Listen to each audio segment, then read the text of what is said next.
पिछले वीडियो में हमने वाजिब नामक कहानी जिसके लेखक थे जैनेन्द्र कुमार उसके बारे में पढ़ा था, लेकिन वो बच्चों हमारी कहानी अधूरी रह गई थी। आज उस कहानी का दूसरा अंक हम अभी पढ़ते हैं। उसमें ये बताया गया था कि दो पात्र मुख्य थे, मुन्नी और साथ में आशुतोष। आशुतोष बड़ा है, मुन्नी छोटी है। बच्चों को जिस तरह से कोई भी नई वस्तु देखते हैं उसके प्रति प्रेम जागृत हो जाता है, उसको खरीदने की जिद कर लेते हैं। इसी तरह से मुन्नी ने अपने पड़ोस में कई बच्चों को पाजेब पहने हुए देखा था, तो वो पाजेब की जिद करने लगी। उसकी बुआ रविवार को आई तो उसने मुन्नी ने अपनी बुआ से पाजेब की जिद की। तो उसकी बुआ ने कहा, ठीक है बेटा, अगले हफ्ते मैं आपके लिए पाजेब ले आऊंगी। वो पाजेब अगले हफ्ते ले आई। मुन्नी को पाजेब बहुत सुंदर लगी। उसने पाजेब थोड़ी देर पहनी, अपनी सहेलियों को दिखाया और उसके बाद उसकी पाजेब उतार कर रख दी गई। लेकिन शाम को जब मुन्नी की माता जी ने वो पाजेब को देखा तो उन्होंने देखा कि एक पाजेब पड़ी है और दूसरी पाजेब गुम हो चुकी है। तो उन्हें पहले तो नौकर पे शंका हुई कि शायद बंसी नामक नौकर ने पाजेब चुरा ली है, लेकिन फिर उन्हें लगा, जब आशुतोष शाम को पतंग और डोरी लेके आया तो उन्हें लगा शायद आशुतोष ने वो पतंग के वास्ते पाजेब को चुरा लिया है। तो उन्होंने सोचा कि बच्चे से प्यार से पूछना चाहिए कि बच्चों से हम प्रेम से ही अपराध वृत्ति को जीत सकते हैं, आतंक से उसे दबाना ठीक नहीं, कि बच्चे को डांट डपट कर हम दबा नहीं सकते। बालक का स्वभाव कोमल होता है, सदा ही उसे स्नेह से व्यवहार करना चाहिए। मैंने कहा, बेटा आशुतोष, तुम घबराओ नहीं, सच कहने में घबराना नहीं चाहिए। ली हो तो खुलकर कह दो बेटा, हम कोई सच कहने की सजा थोड़ी ही दे सकते हैं, बल्कि सच बोलने पर तो हम तुम्हें इनाम ही देंगे। आशुतोष सब सुनता हुआ बैठा रह गया। उसका मुंह सूजा था, अर्थात वो क्रोधित था, लेकिन वो दर्शा नहीं रहा था। वह सामने मेरी आंखों में भी नहीं देख रहा था। रह रहकर उसके माथे पर बल पड़ते थे। उसे लगता था कि मुझे चोर क्यों ठहराया जा रहा है। क्यों बेटे, तुमने ली तो नहीं? उसने सिर हिलाकर क्रोध से कहा। तो उसका मुंह सूजा हुआ था, लेकिन उसके माथे पर बल पड़ गए। क्यों बेटा, तुमने ली तो नहीं? उसने सिर हिलाकर क्रोध से अस्थिर और तेज आवाज में कहा, मैंने नहीं ली, नहीं ली, नहीं ली। यह कहकर वह रोने को हो आया, पर रोया नहीं, आंखों में आंसू रोक लिए। उस वक्त मुझे प्रतीत हुआ उग्रता दोष का लक्षण है कि बच्चे जब चोरी करते हैं तो वो अपनी गुस्से को दिखाते हैं। मैंने कहा, डरो नहीं बेटा, अच्छा जाओ ढूंढो, शायद कहीं पड़ी हुई पाजेब मिल जाए। मिल जाएगी तो हम तुम्हें इनाम भी देंगे। वह गया और दूसरे कमरे में जाकर एक कोने में खड़ा हो गया। कुछ देर चुपचाप खड़े होकर वो यहाँ वहाँ पाजेब की तलाश में लग गया। श्रीमती आकर बोली, आशु से तुमने पूछ लिया, क्या ख्याल है? मैंने कहा, संदेह तो मुझे भी होता है, नौकर का काम तो ये है नहीं।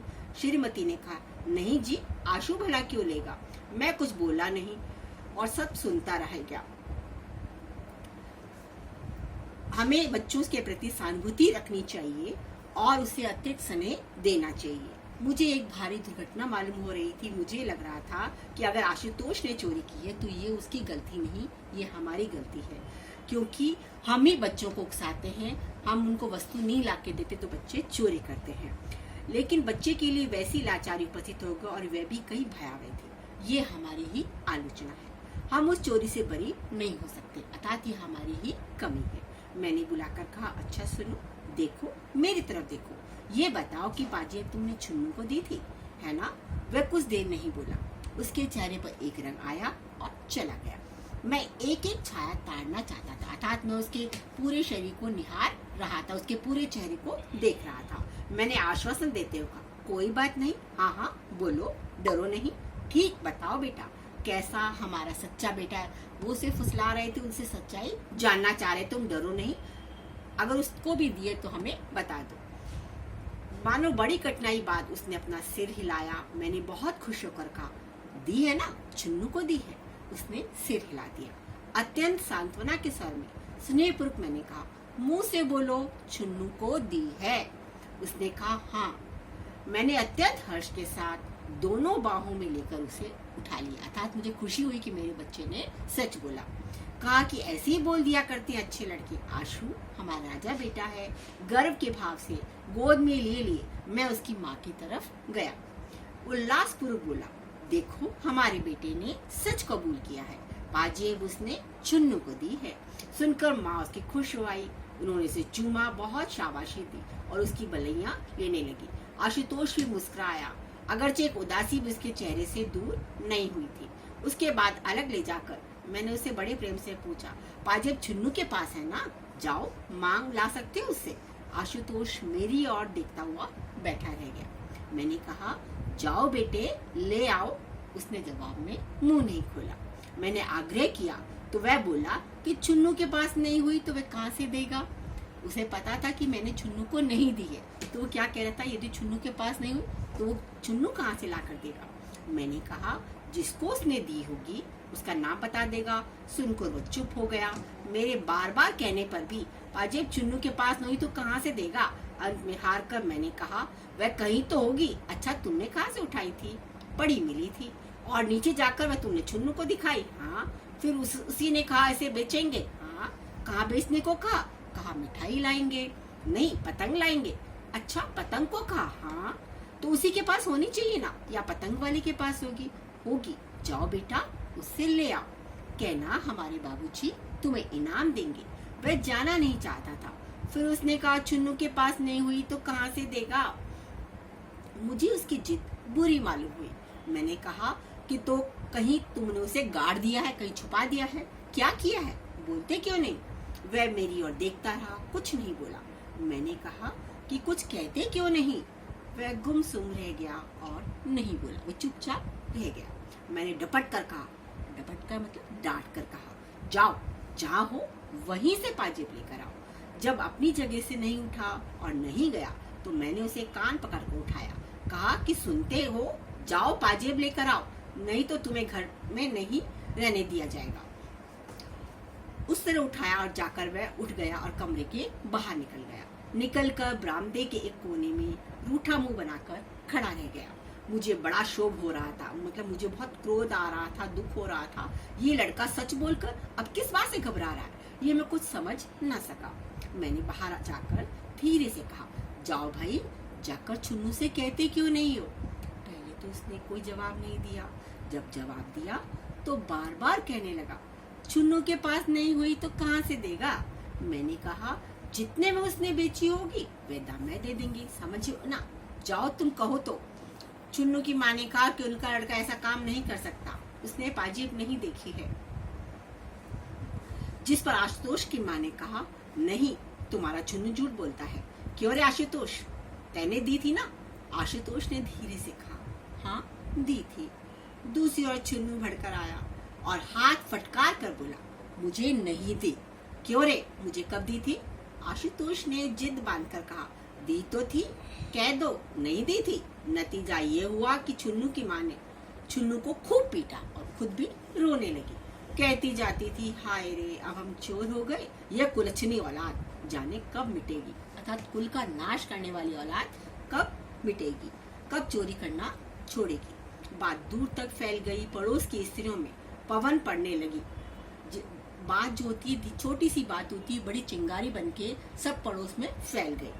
श्रीमती ने घर लौटकर कहा कि चुन्नू और उसकी माँ दोनों एक से हैं। मैंने कहा, तुमने तेजा तेजी क्यों कर डाली, कि तुमने इतनी जल्दी क्यों की? ऐसी कोई बात भला कभी सुलझती है? बोली कि हाँ मैं तेज बोलती हूँ, अब जाओ ना, तुम उन्हीं के पास से पाजेब निकाल कर लाते क्यों नहीं, तब जानूं कि आप पाजेब निकलवा दो। मैंने कहा, पाजेब से बढ़कर शांति है, अशांति से तो पाजेब मिल नहीं जाएगी। श्रीमती बुदबुदाती हुई नाराज होकर मेरे सामने से चली गई। थोड़ी देर बाद चुन्नू की माँ हमारे घर आई। श्रीमती उन्हें लाई थी। अब उनके बीच गर्मी नहीं थी। उन्होंने मेरे सामने आकर कहा, चुन्नू तो पाजेब के लिए इनकार करता है। वह पाजेब कितने की थी, मैं उसके दाम भर सकती हूँ। मैंने कहा, ये आप क्या कहती हैं, बच्चे बच्चे हैं। आपने चुन्नू से सहूलियत से पूछा भी है? उसने कहा, आपने समझाकर उससे पूछा भी है? उन्होंने उसी समय चुन्नू को बुलाकर मेरे सामने कर दिया। कहा कि क्यों रे, बता क्यों नहीं देता जो तैने पाजेब देखी हो। चुन्नू ने जोर से सिर हिलाकर इनकार किया और बताया, पाजेब आशुतोष के हाथ में मैंने देखी थी और वह पतंग वाले को दे आया। अब चुन्नू ने किसका नाम लिया? आशुतोष का, कि आशुतोष ने ही पतंग वाले को दे दी है। मैंने खूब देखी थी, वह चांदी की थी, तुम्हें ठीक मालूम है। हाँ, वह मुझसे कह रहा था कि ये बहुत ही सुंदर है और चांदी की है। पाजेब कितनी बड़ी थी बताओ तो? चुन्नू ने उसका आकार बताया जो ठीक ही था। मैंने उसकी माँ की ओर देखकर कहा, देखिए ना, पहले यही कहता था कि मैंने पाजेब देखी तक नहीं, अब कहता है कि देखी है। माँ ने मेरे सामने चुन्नू को खींचकर तभी धमाधम पीटना शुरू कर दिया। कहा, क्यों रे, झूठ बोलता है, तेरी चमड़ी ना उधेड़ी तो मैं नहीं। मैंने भी बचाव करके चुन्नू को बचाया। वह शहीद की भांति पिटता रहा था, रोया बिल्कुल नहीं था। और एक कोने में खड़े आशुतोष को जाने किस भाव से वो देख रहा था। उसे लग रहा था कि ये झूठ क्यों बोल रहा है। खैर, मैंने सबको छुट्टी दे दी। कहा कि जाओ चुन्नू खेलो। उसकी माँ को कहा, आप उसे मारिएगा नहीं, और पाजेब कोई ऐसी बड़ी चीज नहीं है। चुन्नू चला गया। तब उसकी माँ ने पूछा कि आप उसे कसूरवार समझते हो? मैंने कहा, मालूम तो होता है, उसे कुछ पता है कि वह मामले में शामिल है। इस पर चुन्नू की माँ ने पास बैठी हुई मेरी पत्नी से कहा, चलो बहन जी, मैं तुम्हें अपना सारा घर दिखाई देती हूँ, एक एक चीज देख लो, होगी पाजेब तो जाएगी कहाँ। मैंने कहा, छोड़िए भी, बेबात की बात बढ़ाने से क्या फायदा। सो जो जो मैंने उन्हें दिलासा दिया, नहीं तो चुन्नू को पीट पीट कर हाल बेहाल कर प्रण ही उठाए ले रही थी। वो बार बार कही जा रही थी कि मैं उसे छोड़ूंगी नहीं। कुलच्छ ने आज तुझे धरती में नहीं गाड़ दिया तो मेरा नाम नहीं। खैर, जिस तिस भांति बखेड़ा टाला। मैं झंझट में दफ्तर भी समय पर नहीं जा सका। जाते वक्त श्रीमती को कह गया कि देखो, आशुतोष को धमकाना मत, प्यार से सारी बातें पूछना। धमकाने से बच्चे बिगड़ जाते हैं और हाथ में कुछ नहीं आता, समझी ना। शाम को दफ्तर से लौटा तो श्रीमती ने सूचना दी कि आशुतोष ने सब कुछ बता दिया है। 11 आने में पैसे में पाजेब पतंग वाले को दे दी है। पैसे उसने थोड़े थोड़े करके देने को कहे। किसने कहे? पतंग वाले ने। 5 आने जो दिए वो चुन्नू के पास हैं। इस तरह रत्ती रत्ती बात अर्थात छोटी से छोटी बात उसने कह दी है। कहने लगी, मैंने बड़े प्यार से पूछा और ये सब उसके पेट में से निकाला, अर्थात सारी बात मैंने विस्तार से जान ली है। 2-3 घंटे में मगज मारती रही, अर्थात उसके पीछे पड़ी रही। हाय राम, बच्चे का भी क्या जी होता है कि बच्चों से भी कोई काम निकलवाना या उनसे बात पूछना बड़ी ही टेढ़ी खीर है। मैं सुनकर खुश हुआ। मैंने कहा, चलो अच्छा है, अब 5 आने भेजकर पाजेब मंगा लेंगे। लेकिन वह पतंग वाला भी कितना बदमाश है, बच्चों के हाथ से ऐसी चीजें लेता है। उसे पुलिस में दे देना चाहिए, उचक्का कहीं का, अर्थात चोर। मैंने फिर पूछा, आशुतोष कहाँ है?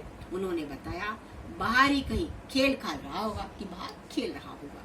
मैंने कहा, बंसी, जाकर उसे बुला तो लाओ। बंसी गया और उसने कहा कि वे अभी आते हैं। क्या कर रहा है? चुन्नू के साथ गुल्ली डंडा खेल रहा है। थोड़ी देर में आशुतोष आया।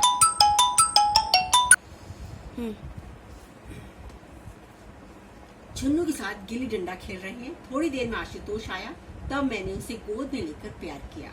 आते आते उसका चेहरा उदास हो गया था और गोद में लेने पर वो विशेष प्रसन्न नहीं मालूम हुआ।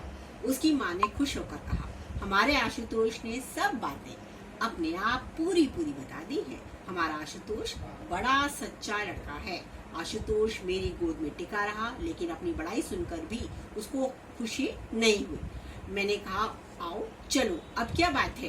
क्यों हजरत, तुमको 5 ही आने तो मिले हैं ना? उसे कहते, तुम 5 आने तो मिले हैं ना, हमसे 5 आने मांग लेते तो क्या हम न देते? सुना, अब से ऐसा मत करना बेटे। कमरे में ले जाकर मैंने फिर पूछताछ की, क्यों बेटा, पतंग वाले ने 5 आने तुम्हें दिए थे ना? हाँ। वह चुन्नू के पास है? हाँ। अभी तो उसके पास होंगे ना? नहीं। खर्च कर दिए?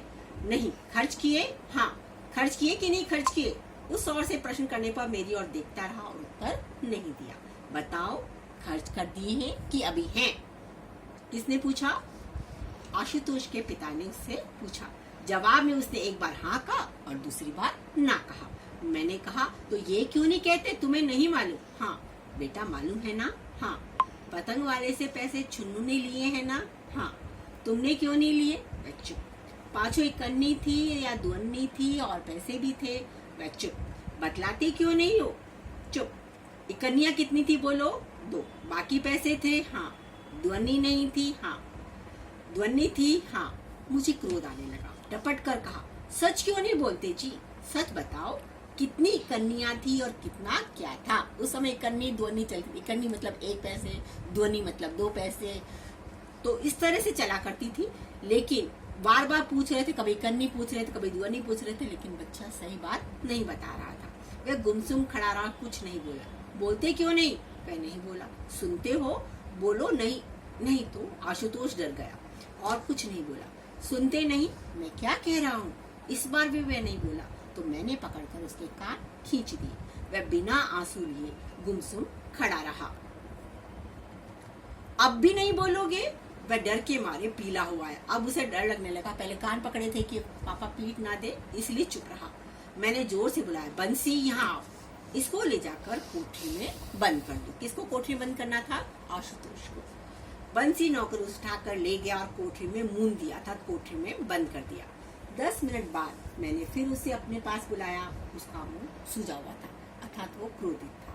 बिना कुछ बोले उसके होठ हिल रहे थे। गुस्से में कई बार ज्यादा गुस्सा होता तो हमारे होठ हिलते, हम बोलते नहीं है। कोठरी में बंद होकर भी वो रोया नहीं। मैंने कहा, क्यों रे, अब तो अक्ल आई? वह सुनता हुआ गुमसुम खड़ा रहा। अच्छा, पतंग वाला कौन सा है? दाईं तरफ का, वह चौराहे वाला? उसने कुछ होठों में ही बड़बड़ा दिया जिसे मैं कुछ न समझ सका। मतलब ऐसा बोला कि मुझे समझ में नहीं आया कि वो कौन सा पतंग वाले के बारे में बात कर रहा है। वह चौराहे वाला? बोलो। हाँ, देखो अपने चाचा के साथ ले जाओ, बता देना कि कौन सा है। फिर उसे स्वयं भुगत लेंगे कि तुम बता दो कौन से पतंग वाले को तुमने बाजे दी है। ये कहकर मैंने अपने भाई को बुलवाया। सब बात समझाकर कहा, देखो 5 आने के पैसे ले जाओ, पहले तुम दूर रहना। आशुतोष अव्वल तो वह पाजेब लौटा ही देगा, नहीं तो उसे डांटना और कहना कि तुझे पुलिस के सुपुर्द कर दूंगा। बच्चों से मार ठगता है, समझे? नरमी की कोई जरूरत नहीं है। और आशुतोष अब जाओ, अपने चाचा के साथ जाओ। वह अपनी जगह पर खड़ा रहा। सुनकर भी टस से मस होता हुआ दिखाई नहीं दिया था, बिल्कुल भी नहीं हिला। नहीं जाओगी? उसने सिर हिला दिया कि नहीं जाऊंगा।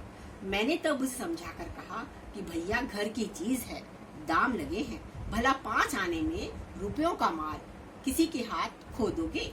जाओ, चाचा के संग जाओ, तुम्हें कुछ नहीं कहना होगा। हाँ, पैसे दे देना और अपनी चीज वापस मांग लेना। दे दे, नहीं दे तो नहीं दे, तुम्हारा इससे कोई सरोकार नहीं है। सच है ना बेटे? अब जाओ। पर वह जाने को तैयार नहीं दिखा।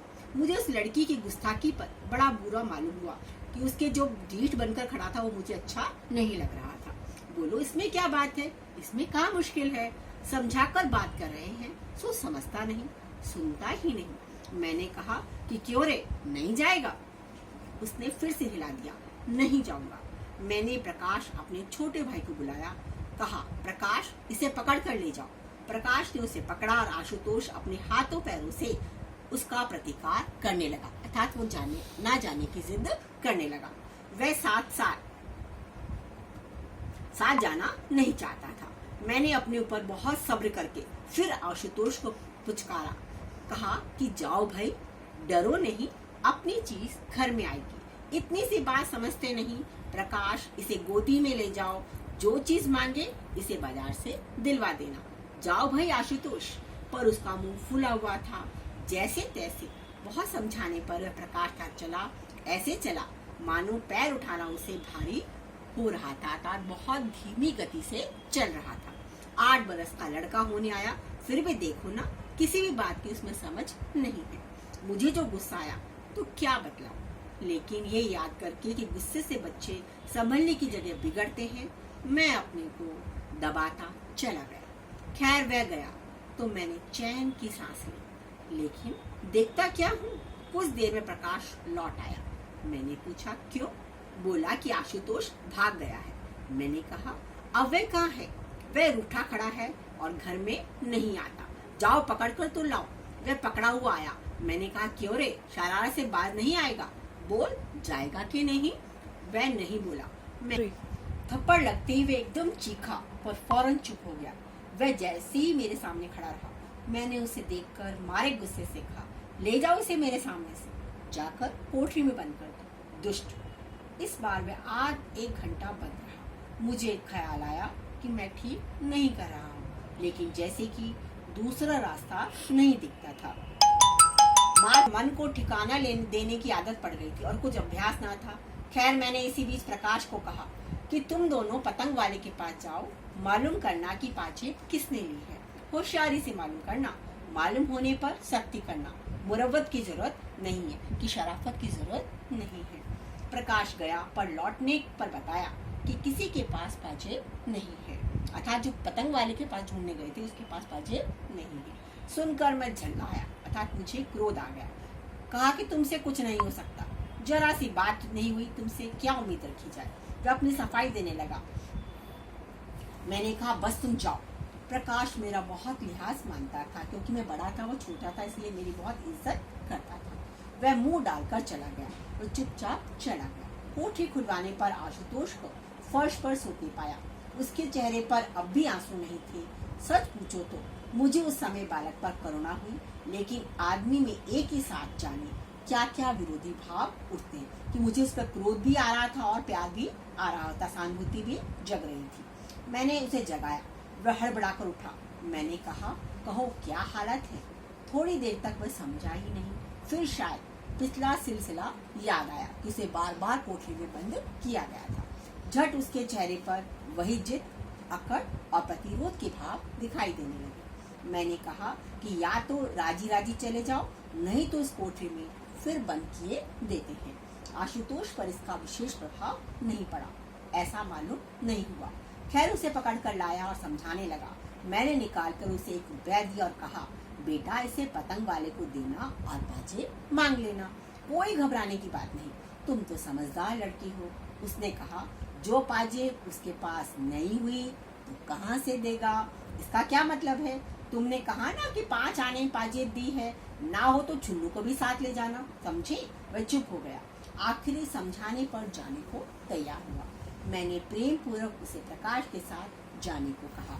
उसका मुंह भारी देखकर डांटने ही वाला था, इतने में सामने उसकी बुआ दिखाई दी। बुआ ने आशुतोष के सिर पर हाथ रखकर पूछा कि कहाँ जा रहे हो। मैं तो तुम्हारे लिए केले और मिठाई लाई हूँ।